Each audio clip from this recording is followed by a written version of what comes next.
Good morning. आज आहे day 3 आणि आम्ही आत्ता आहोत आमच्या नुब्रा व्हॅलीमधल्या हॉटेलमध्ये. आणि आजचा आमचा प्रोग्राम असेल, आम्ही इथून जाणार आहोत पँगॉंग लेकला. शयोक नदीच्या पात्रातून रोड आहे छान. सो आज आम्ही पँगॉंगला जाऊ. एक साधारण 3-4पर्यंत पोचू आणि मग त्यानंतर मग तिथेच पँगॉंगसमोर आमचे कॉटेजेस आहेत आणि तिथेच आमचं स्टे असेल. सो लेट्स सी आजचा दिवस कसा जातो आहे.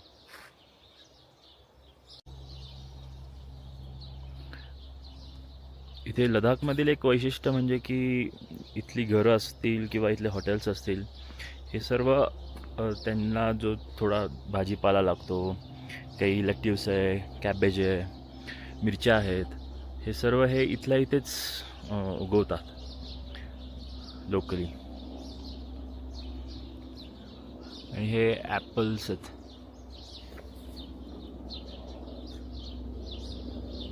अजून छोटेच आहेत.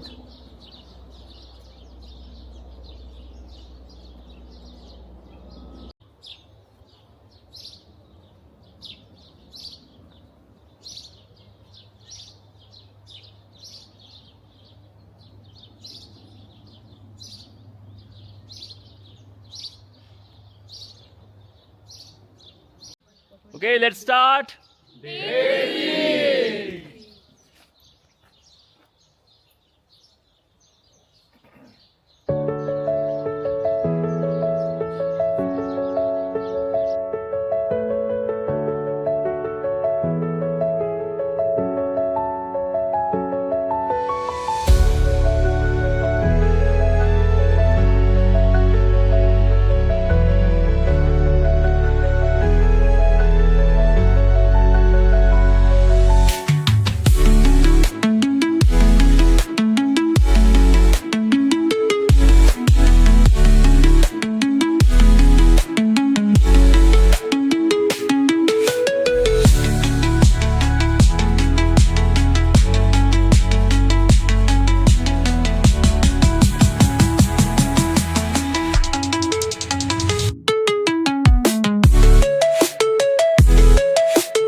मी तर का असं उचलू शकणार नाही. काका पहिला तर बाहेर टाकले. ते उचलणारच नाही. जेजुरीला नेताना उचललं असेल की नाही? नाही देवाला सांगितलं मी, तुझं तू केलंय, तुझं तू बघ. त्यावेळेची पोझिशन वेगळी होती. आम्ही बारीक होतो. आता पण तेवढाच जोश आहे तुमच्या सगळ्यांमध्ये. ह्याच्यात आहे. कशाला समजतंय स्वतःला?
मी सचिन माने सातारा राहतो. माझी वंडर विथ नितेश बरोबर माझी ही दुसरी ट्रिप आहे. पहिली माझी व्हिएतनामची झाली. अतिशय सुरेख ट्रिप, अतिशय सुरेख नियोजन, पर्सनली टच मामांचा आणि नितीशचा. त्याच्यावर मला त्यांच्यावर दुसरी ट्रिप करायची फार उत्सुकता होती. त्यासाठी मी आणि माझा मुलगा रोहित आम्ही दोघेही लेह लद्दाख आणि काश्मीर अशी त्यांची त्या ट्रिपमध्ये आम्ही सहभागी झालो. त्यांचं अगदी घरच्यासारखं वातावरण असल्यामुळं आम्हाला हे माहीत असल्यामुळं आमची ट्रिप अतिशय सुरेख झाली. प्रत्येक ठिकाणी पर्सनल त्यांचा टच असल्यामुळं खाणे पिणे राहण्याची अगदी त्यांची व्यवस्थित सोय होती. आणि त्यांच्याबरोबर एक फॅमिली मेंबर आम्ही झाल्यामुळं आम्हाला ते खूप चांगलं वाटतं. आणि नितीश आणि मामा हे जे त्यांचं सगळ्यांबरोबर माझ्या हे म्हणजे जे जेवढे ट्रिपमध्ये सगळे असतील त्यांच्याबरोबर प्रत्येकावर खाणं पिणं व्यवस्थित झालं नाही झालं, रूम व्यवस्थित आहे, काय अडचण आहे, इतकं असं मी कुठंच बघितलं नाही आहे. मी ह्याच्या आधीसुद्धा कमीत कमी 7-8 वेळा बाहेरच्या ट्रिप ह्याच्यावर मी अरेंज केलेले आहेत. पण असा मला इतका चांगला सुखद अनुभव कधीच मिळाला नाही. त्यामुळे मी तुम्हाला ह्याच्यातर्फे आव्हान करतो इथून परत तुम्हाला कुठेही जायचं असेल ट्रिपला, इंडिया का आउट ऑफ इंडिया, तुम्ही वंडर विथ नितेश बरोबरच तुम्ही जावं ही तुम्हाला करण्याची विनंती आहे. परत एकदा नितीशचे आणि मामांचे मनपूर्वक आभार की त्यांनी आम्हाला आमच्यासोबत नेण्याचा प्रयत्नही केला. धन्यवाद. नितीश टुरिस्ट बरोबर मी पहिल्यांदाच ट्रिपला आलेलो आहे, मी आणि माझी फॅमिली. आणि खूप चांगला एक्सपिरियन्स आलेला आहे ट्रिपबरोबर. 7 दिवस आम्ही एकत्र आहे. त्यातले 4 दिवस माझ्या आजारपणातच गेलेत. पण अगदी नितीशने माझ्या मुलासारखी माझी अगदी काळजी घेतली. मला खूप डिहायड्रेशन होत होतं, पण त्यांनी मला गोळ्या औषधं आणि बाकीचा फिजिकली सारखा वेळोवेळी माझ्या जवळ येऊन तो सगळं काही विचारत होता. आणि बाकी तो एक मॉरल सपोर्ट. आणि टुरिस्टमध्ये जनरली बाकीची लोकं फक्त प्रोफेशनल आणि कमर्शियलपणा बघतात, पण थोरात कुटुंबियांचं एक वैशिष्ट्य आहे की हे घरोबा आणि एक असं एकत्र कुटुंब म्हणून असं सहल काढतायत, टूर अरेंज करतायत. तर त्याबद्दल त्यांचं खूप कौतुक आहे. कारण असे टुरिझम जे आहे ते खूप बाकीचे बाजारात पाहिले तर खूप प्रोफेशनल टुरिझम आहेत. तसे थोरात किंवा नितीश तसा नाही आहे. नितीशचा व्ह्यू वेगळा आहे. नितीशला आमचं नाव तयार करायचं आहे एक वेगळं स्वतःचं, की ह्याच्याप्रमाणे आपलं बिझनेस आणि माझं नाव झालं पाहिजे सगळीकडे. आणि लोकांनाही त्या मोबदल्यात सगळं पर्यटन स्थळाची जे ज्येष्ठ नागरिक आहेत त्यांना सगळी पर्यटन स्थळं व्यवस्थित पाहता आली पाहिजे. एवढं बोलतो आणि परत एकदा मी नितीशला ऑल द बेस्ट म्हणतो आणि इथेच मी संपतो. धन्यवाद. नमस्कार, मी शिरीष अबनावे. वंडर विथ नितीश बरोबर ही माझी 3री ट्रिप आहे. आणि आत्तापर्यंत केलेल्या 3ही ट्रिपमध्ये ही ट्रिप पण सुद्धा सगळ्यात छान आणि व्यवस्थित झालेली आहे. आणि नितीशचा जो ट्रिपला सगळ्यांबरोबर येणारा अनुभव आहे तो अगदी मला तर माझ्या मुलासारखा वाटला. त्यामुळे मी माझ्या मुलाबरोबर ट्रिप करतो असाच सगळा माझा आत्ताच्या 3ही ट्रिपपर्यंत आलेला अंदाज आहे. आणि आत्ता परत ही जी लेह लडाखमधली ट्रिप आहे त्याच्या नितीशनी सगळ्यांची इतकी जाणीवपूर्वक काळजी घेतलेली आहे की कोणाला आजारी पडायला नको, कोणाला काय व्हायला नको, त्याच्या आधीच सगळ्या प्रिकॉशन्स आणि मेसेजेस वगैरे करून सगळ्यांना अलर्ट करून सगळं ठेवलेलं आहे. आणि खाण्यापिण्याची व्यवस्था सर्व हॉटेल बिवेल इतके उत्तम सगळे निवडलेले आहेत. जेवणाची व्यवस्था आपण लेह लडाखला आल्यावर असं वाटतं आहे की आपण कुठे बाहेर खायची व्यवस्था नीट होईल की नाही, पण फुल महाराष्ट्रीयन नॉनव्हेज वगैरे जेवणाची व्यवस्था सर्व ठिकाणी चोख व्यवस्थित केलेली होती. त्यामुळे कधी पण नितीशच्या टूरवर जायचं इच्छा झाली तर बिनधास्तपणे जा आणि मजा लुटा. थँक्यू.